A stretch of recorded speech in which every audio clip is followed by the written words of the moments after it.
huwezi kubadilisha maisha yako ya kiroho, kiuchumi, kimahusiano bila kuruhusu taarifa,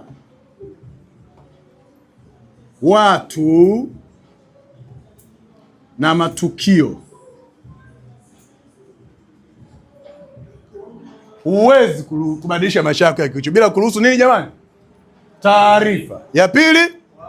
Ya pili ambao hawa ndio wanaweza kukupeleka katika uelekeo ambao unautaka. Taarifa, watu, matukio. Na ukitaka kufanikiwa kiuchumi inabidi uruhusu taarifa, watu, matukio. Bila taarifa fulani mtu hawezi kubadilisha uelekeo wake. Bila watu fulani mtu hawezi kubadilisha uelekeo wake kwenda kubaya au kuzuri. Bila matukio, sema matukio. Sema matukio. Ngoja nikupe mfano wa matukio. Nikupe nisikupe?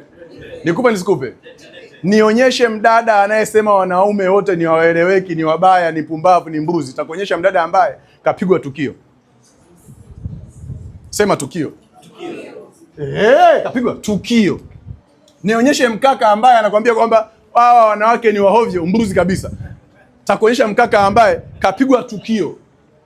Nionyeshe mimi mtoto ambaye ana upendo, anajiamini. Takuonyesha mtoto ambaye amepigwa matukio ya upendo na baba yake na mama yake. Nionyeshe. Maana hivi experience ambazo tunazipitia katika maisha zinatushape tu jinsi tulivyo. Ngoja nikupe mfano wa tukio. Sikiliza. Mimi mama yangu ni mwalimu wa primary. Sema Mama yangu mwalimu wa primary. Sema Kama unavyojua mwalimu wa primary anaingiza mshahara mara moja. Mama yangu mimi anapenda sana Lucky Dube. Anapenda rege, anampenda Lucky Dube. Tunaanza tarehe 1 mpaka tarehe 30. Mshahara unaingia lini? Si hapa ndio mwanzoni hapa hapa. Sio hivyo. Tunaanza wiki ya kwanza hamna umeme hapo. Tuna nini? Zamani hatujaweka umeme. Tuna mabetri. Kwa hapa kanda za Lucky Dube zinalia, mabetri mapya fresh. Tunaenda wiki ya pili hapa, manake zile kanda mabetri yamekuwa sio yenyewe, inabidi bonde mianike, mziki sio mzuri sana. Wiki ya tatu hapa hamna chochote, kimya. Baada hii wiki ikifika hapa tena narudi tena cycle ni ile. Unajua manake ni nini hiyo? Manake ni hivi. Nikipata hela mimi nitakuwa najifurahisha na nunua vitu ninavyotaka, hela siku itaisha. Okay? Taishi kwa shida, taenda tena raundi ijayo. Na hela inapatikana mara moja kwa mwezi. Ndio hilo tukio linamaanisha hilo. Hivyo.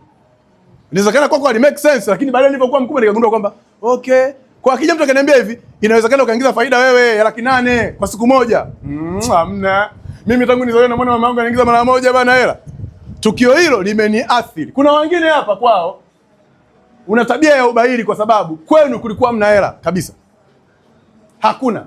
Kwa tukio hilo linakushape namna ambavyo una behave kwenye pesa. Kama unaelewa sema ndio basi. Sema ndio. Mwambie mwenzako pesa. Sema